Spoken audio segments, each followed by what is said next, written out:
Hey guys, welcome to the part 4 of Polity series by GK Bhandar YouTube channel. तो last video में हम लोग data act के बारे में डिस्कस किया था। अब इस वीडियो में हम लोग डिस्कस करेंगे गवर्नमेंट ऑफ इंडिया एक्ट 1858 और इंडियन काउंसिल एक्ट 1861। देखो, गवर्नमेंट ऑफ इंडिया एक्ट 1858 ये बहुत ज़्यादा इम्पोर्टेंट है एग्जाम पॉइंट ऑफ व्यू से। इसको क्या कहते हैं? The crown rule. क्यों ऐसा कहलाते हैं? क्यों ऐसे कहते हैं क्राउन रूल? क्राउन का मतलब ये होता है कि इस एक्ट के बाद क्या हुआ, government of British British government को भारत में एडमिनिस्ट्रेशन का पावर लगभग मिल गया था। ठीक है। कोशिश एक्चुअली ईस्ट इंडिया कंपनी के तहत से ब्रिटिश गवर्नमेंट चाहता था भारत में बिजनेस करने के लिए, लेकिन धीरे धीरे बिजनेस से ये लोग एडमिनिस्ट्रेशन की तरफ मुड़ते गया। ठीक है। और गवर्नमेंट ऑफ इंडिया एक्ट 1858 में इनको लगभग एडमिनिस्ट्रेशन इनका हाथ में आ गया था। इसलिए गवर्नमेंट ऑफ इंडिया एक्ट 1858 को द क्राउन रूल कहला जाता है, क्योंकि क्राउन जो है वो लगभग ब्रिटिश गवर्नमेंट को मिल गया था। इसलिए याद रखना, क्वेश्चन पूछता है।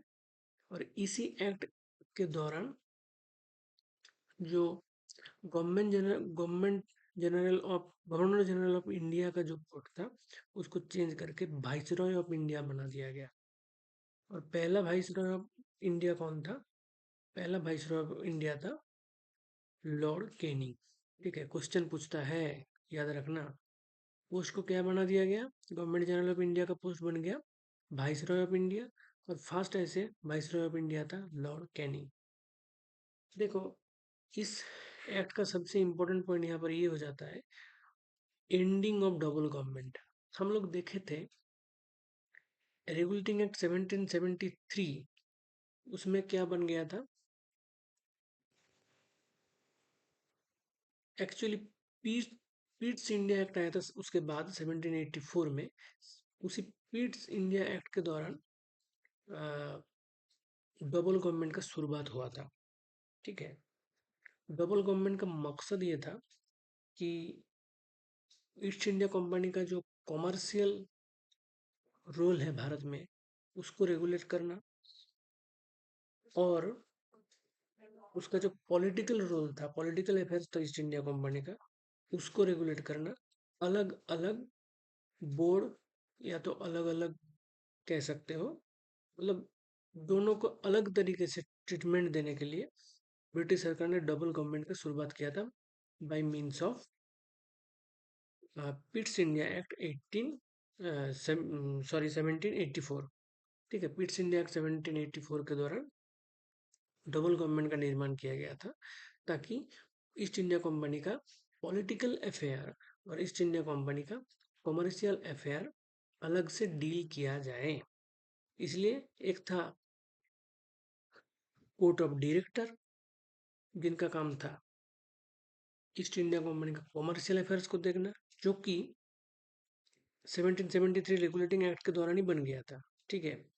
हालांकि 1773 का रेगुलेटिंग एक्ट जो है उसमें सिर्फ कोर्ट ऑफ डायरेक्टर ही बना था, जिनका काम था कॉमर्शियल अफेयर्स को कंट्रोल करना। और उसके बाद 1784 में जब पिट्स इंडिया एक्ट आता है, वहां पर बोर्ड ऑफ कंट्रोल भी बन जाता है। ठीक है। कोर्ट ऑफ डायरेक्टर तो पहले से ही था, जिनका काम था कमर्शियल अफेयर्स को कंट्रोल रेगुलेट करना। ईस्ट इंडिया के 1884 में बोर्ड ऑफ कंट्रोल भी बन जाता है, जिनका काम था ईस्ट इंडिया कंपनी का पॉलिटिकल अफेयर्स को भी देखना। तो दो चीज हो गया, एक जो है कोर्ट ऑफ डायरेक्टर जो पहले से ही था, एक दूसरा आ गया बोर्ड ऑफ कंट्रोल, तो इसलिए दो हो गया। इसको डबल गवर्नमेंट कहला जाता है। तो क्वेश्चन ये पूछता है, डबल डबल गवर्नमेंट का शुरुआत किस एक्ट के दौरान हुआ था? तो आंसर क्या हो जाएगा? आंसर हो जाएगा पिट्स इंडिया एक्ट 1784 के दौरान। ये सब और डिटेल में देखने के लिए इस वीडियो सीरीज का पुराना वीडियो देखना, वहाँ पर ये अच्छे से डिस्कस किया हुआ है।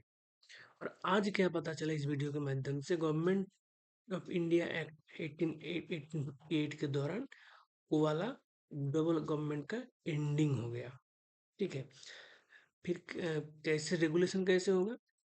इसलिए वाइसरॉय ऑफ इंडिया होगा एकदम, मतलब चीप पावर, सबसे चीप पावर होगा वाइसरॉय ऑफ इंडिया। और उसके साथ उनको सपोर्ट देने के लिए रहेगा कौन? Secretary of state of India. Question यहाँ से भी पूछता है कि कौन सा एक्ट है जिसके दौरान secretary of state of India का ऑफिस बना था?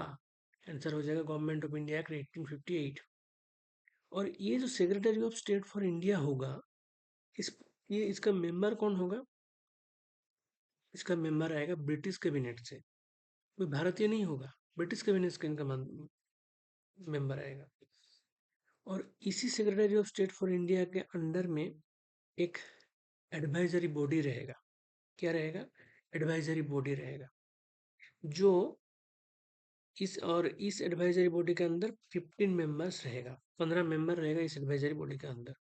और इस एडवाइजरी बॉडी का चेयरमैन होगा secretary of state for India.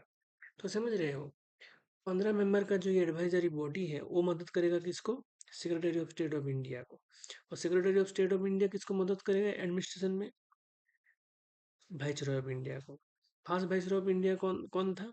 Lord Canning. तो ये viceroy of India, secretary state of India, 15 members advisory body, ये सब कौन से एक्ट के अंडर हम लोग देख रहे हैं? Government of India act 1858, the crown rule, याद रखना। नेक्स्ट इसके बाद आ जाता है इंडियन काउंसिल एक्ट 1861। ठीक है, इंडियन काउंसिल एक्ट ऑफ 1861।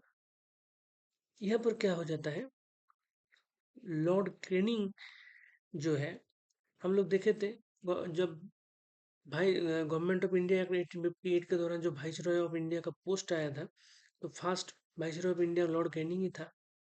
1858 का बात है ये। इसके बाद से 1862 तक आ गया Indian council act. Actually Indian council act है 1861 में, लेकिन 1862 में क्या हो रहा है, लॉर्ड कैनिंग जो है वाइसरॉय ऑफ इंडिया, ठीक है, उन्होंने 3 इंडियन को लेजिस्लेटिव काउंसिल में इंक्लूड किया। अब हम लोग देखेंगे धीरे धीरे क्या होगा। यहाँ पर लॉर्ड कैनिंग ने 3 भारतीय को लेजिस्लेटिव काउंसिल में ऐड कर लिया। आगे जाके हम देखेंगे भारतीयों को एग्जीक्यूटिव काउंसिल में भी शामिल किया जाएगा। सत्येंद्र प्रसाद सिन्हा करके भारतीय होगा, पहला भारतीय जिनको एग्जीक्यूटिव काउंसिल में इंक्लूड किया जाएगा, वो बाद में आएंगे। पहले क्या हुआ, लेजिस्लेटिव काउंसिल में इंक्लूड किया गया। कौन किया?